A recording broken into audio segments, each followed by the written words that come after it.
નમસ્કાર.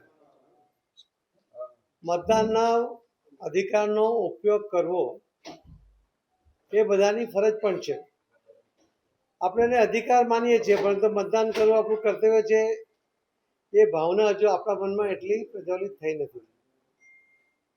હું મારા ફેમિલી સાથે, મારી મધર લગભગ 89 વર્ષની એમની ઉંમર છે, કે પોતે પણ મતદાનમાં અમારી સાથે જોડાયા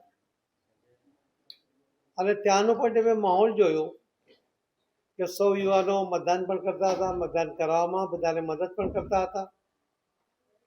બહેનો પણ અને સિનિયર સિટીઝનો પણ લાઈનમાં ઊભા રહીને પણ મતદાન કરતા હતા. એ જ બતાવે છે કે આપણી લોકશાહી મજબૂત છે. આપણા દેશને, આપણા રાજ્યને, આપણા શહેરને મજબૂત કરવા માટે, આપણા અધિકારનો ઉપયોગ કરીને અધિકાર પ્રાપ્ત કરવા માટે, કે આપણે મતદાનનો અધિકાર કરીશું તો જ આપણને બાકીના અધિકાર પ્રાપ્ત થાય છે. આપણી સગવડો માટે આપણે જે આપણો અધિકાર માનીએ છીએ એ પણ પ્રાપ્ત થાય છે. અને એટલા જ માટે મતદાનના અધિકારનો ઉપયોગ કરીને આપણા અધિકારો પ્રાપ્ત કરવા માટે મતદાન કરવું અત્યંત આવશ્યક છે. અને હું જોઈ રહ્યો છું કે સુરત શહેરની જે પરંપરા મુજબ શેરી મોહલ્લામાંથી, સોસાયટીઓમાંથી લોકો ઢોલ નગારા સાથે સામૂહિક મતદાન કરવા માટે નીકળી રહ્યા છે. સુરતની તો પરંપરા છે કે મતદાન કરીને આવો અને ખમણ સાથે ચા માણો. એ પ્રકારની જે પરંપરા રહી છે એક ખૂબ સુદૃઢ મજબૂત પરંપરા છે, જેના કારણે લોકોમાં એક સૂત્રતા પણ જળવાય છે, એક સંગઠન પણ એમાંથી જળવાતું હોય છે. ઘણી બહેનો પણ પોતાના ઘરના લોકોને કહે છે, રાતે જ કહેતા હોય છે કે પહેલાં મતદાન કરીને આવજો, પછી જ ચા આપીશ. આ એક નાનો શબ્દ એ મતદાનના ટકાવારી વધારવામાં અત્યંત ઉપયોગી થતો હોય છે. જે 18 વર્ષ પૂર્ણ થવાને કારણે જેમને મતદાનનો અધિકાર મળ્યો છે એવા યુવાનો પણ આજે મતદાન કરતા જોવા મળ્યા.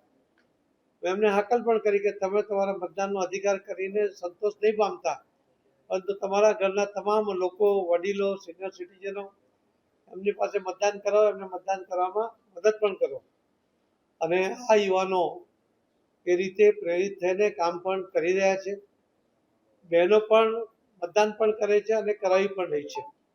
સિનિયર સિટીઝનો પોતાના વર્ષોથી આ અધિકારનો ઉપયોગ કરતા હતા, પરંતુ શારીરિક નબળાઈ હશે છતાં પણ એ મતદાનનો અધિકારનો ઉપયોગ કરી રહ્યા છે. એમાંથી બાકીના લોકોને પણ પ્રેરણા મળે છે. એટલા જ માટે હું સિનિયર સિટીઝનને પણ વિનંતી કરીશ કે થોડી ગરમીનો પારો ઉપર જાય એના પહેલાં સૌ મતદાન કરી લે. કદાચ જો ગરમી વધી પણ જાય તો છત્રીનો સહારો લે, પરંતુ મતદાનનો અધિકારનો ઉપયોગ જરૂર કરે એ હું આપના માધ્યમથી સૌ યુવાનોને, બહેનોને, સૌ સિનિયર સિટીઝનોને, ભાઈ બહેનોને સૌને વિનંતી કરું છું. મને વિશ્વાસ છે કે ગુજરાતના વિકાસ માટે, આપણા શહેરના વિકાસ માટે, આપણા દેશના વિકાસ માટે, આ લોકશાહીને મજબૂત કરવા માટે જેટલો મતદાનનો વધુ ઉપયોગ થશે એટલી લોકશાહી મજબૂત થશે. એના પ્રત્યે નિરાશા ન વ્યક્ત કરો, એને ટાળવાનો પ્રયત્ન ના કરો. એ ફરીથી આપ સૌને નમ્ર વિનંતી છે. ખૂબ ખૂબ ધન્યવાદ.